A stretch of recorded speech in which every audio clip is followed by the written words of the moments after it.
بسم اللہ الرحمن الرحیم۔ دین و دانش میں تمام ناظرین کو مرحبا۔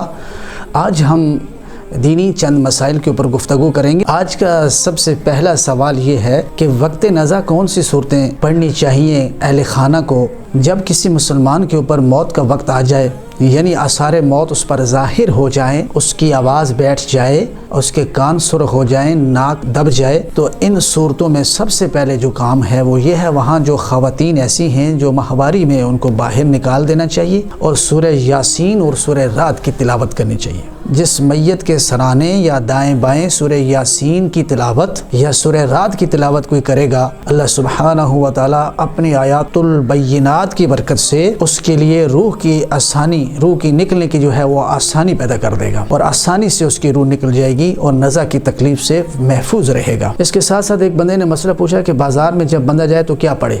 جب آپ بازار میں داخل ہوں تو بازار کے آداب میں سے یہ ہے کہ بازار میں جائیں، اپنا کام کر کے واپس آ جائیں اور وہاں جاتے ہوئے چوتھا کلمہ پڑھیں۔ چوتھے کلمے کی بڑی فضیلت ہے۔ اکثر بازاروں کی انٹری پہ چوتھا کلمہ چسپان کیا ہوتا ہے تاکہ ہم دیکھ کے اس کو پڑھ لیں۔ جہاں غافل لوگ زیادہ ہوں وہاں اللہ کے ذکر کی فضیلت زیادہ ہے۔ اس کے ساتھ ساتھ ایک مسئلہ کسی صاحب نے پوچھا ہے کہ امامہ شریف باندھ کر نماز پڑھنے کی کیا فضیلت ہے؟ پگڑی باندھ کر نماز پڑھنے کی فضیلت یہ ہے کہ مستحب ہے۔ مردوں کی نماز 3 کپڑوں میں ہے، امامے میں، کرتے میں اور شلوار میں۔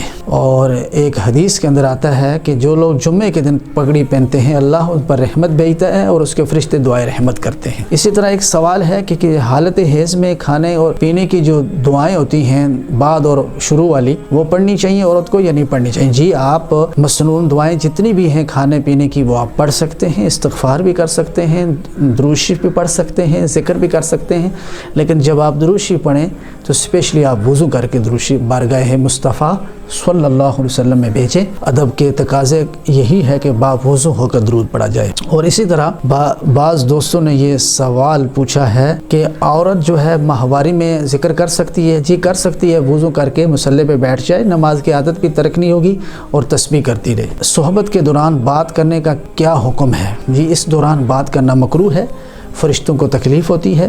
اور اسی طرح جو ہے 15ویں رات کو ہم بستری کرنے کے حوالے سے رہنمائی کیجیے۔